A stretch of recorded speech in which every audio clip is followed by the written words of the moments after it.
তিস্তা মহাপরিকল্পনা নামে হোক আর অন্য যে কোনো নামে হোক, আমরা তা বাস্তবায়ন করবই। মাননীয় স্পিকার, এই মুহূর্তে তিস্তার পাড়ে যে মানুষগুলো আছে তারা কিন্তু প্রকৃতপক্ষে প্রকৃতির সঙ্গে যুদ্ধ করছে।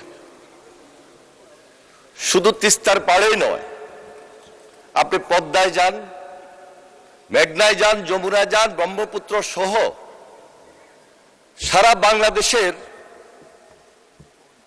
4000 কিলোমিটার নদী ভাঙন এলাকার এই মানুষগুলো তারা প্রহর গুনছে, একটা মানবতার জীবন যাপন করছে। তাদের চোখে মুখে হতাশার চাপ।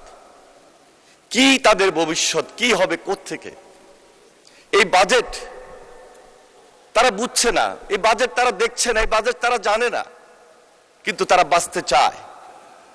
আমি যখন কথা বলছি, মুহূর্তের মধ্যে 2 কিলোমিটার, 3 কিলোমিটার, 4 কিলোমিটার তারা ভাঙনের শিকার হচ্ছে প্রতিনিয়ত, প্রতিটা মুহূর্তে।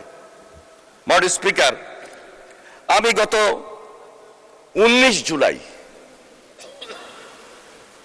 তিস্তার পাড়ে গিয়েছিলাম। আমার সঙ্গে ছিলেন জাগো ভাই আন্দোলনের নেতা মাননীয় মন্ত্রী আসাদুল হাবিব দুলু সাহেব। যাওয়ার আগে আমি মাননীয় প্রধানমন্ত্রীর সঙ্গে দেখা করেছিলাম। মাননীয় প্রধানমন্ত্রী জনাব তারেক রহমান বললেন যে আমরা 2 মাসের মাথায়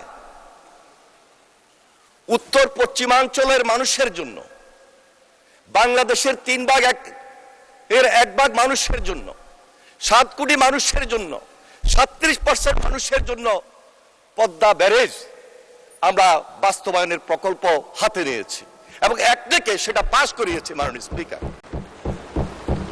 এবং তিস্তাবাসীকে, তিস্তা অববাহিকার পাড়ে যারা বসবাস করেন ওই 2 কোটি মানুষকেও আশ্বস্ত করে আসবেন, আমরা এই অর্থ বছরে তিস্তা মহাপরিকল্পনা নামে হোক আর অন্য যে কোনো নামে হোক, আমরা তা বাস্তবায়ন করবই।